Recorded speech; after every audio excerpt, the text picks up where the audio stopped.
Il motive ça comment?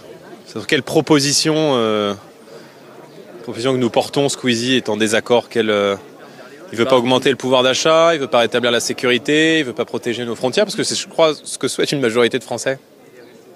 Il faut respecter encore le choix de chacun, et Squeezie a parfaitement le droit de se positionner, mais il faut respecter les Français.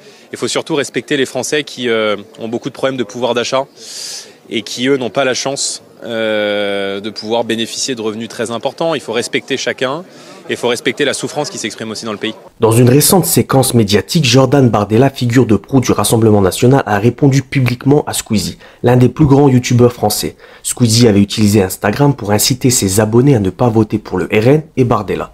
Une initiative qui a immédiatement suscité une réaction de la part du politicien. La réponse de Bardella à Squeezie fut prompte et directe. Il ne veut pas augmenter le pouvoir d'achat, il ne veut pas rétablir la sécurité, il ne veut pas protéger nos frontières. Ces questions rhétoriques sont une tentative de Bardella de positionner le RN comme le parti des solutions concrètes aux préoccupations majeures des Français.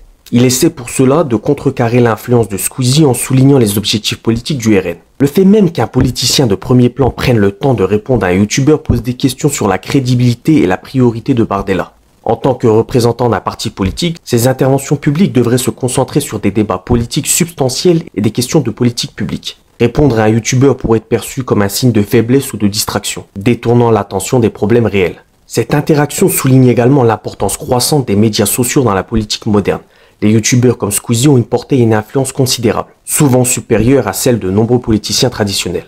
La nécessité pour les politiciens de répondre à ces nouvelles voix démontre comment le paysage médiatique a changé et comment les stratégies de communication politique doivent évoluer. Jordan Bardella, anciennement connu sous le pseudo Jordan9320 sur YouTube, était bien conscient de l'influence des plateformes sociales. Sa réponse peut également être vue comme une tentative de mobiliser une base de jeunes électeurs en utilisant une langue et un média qu'ils comprendront et consommeront régulièrement. Cependant, cela soulève des questions sur la gravité avec laquelle il traite les défis politiques actuels. En résumé, cette interaction entre Jordan Bardella et Squeezie est révélatrice de plusieurs dynamiques contemporaines. Elle montre comment les frontières entre la politique traditionnelle et les médias sociaux se sont estompées, mais aussi comment cela peut affecter la perception publique des politiciens. En répondant à un youtubeur, Bardella cherche à défendre son image et celle de son parti, tout en risquant de diluer la gravité perçue de son engagement politique. Bref, dites-moi ce que vous en pensez en commentaire, bien sûr, toujours dans le respect.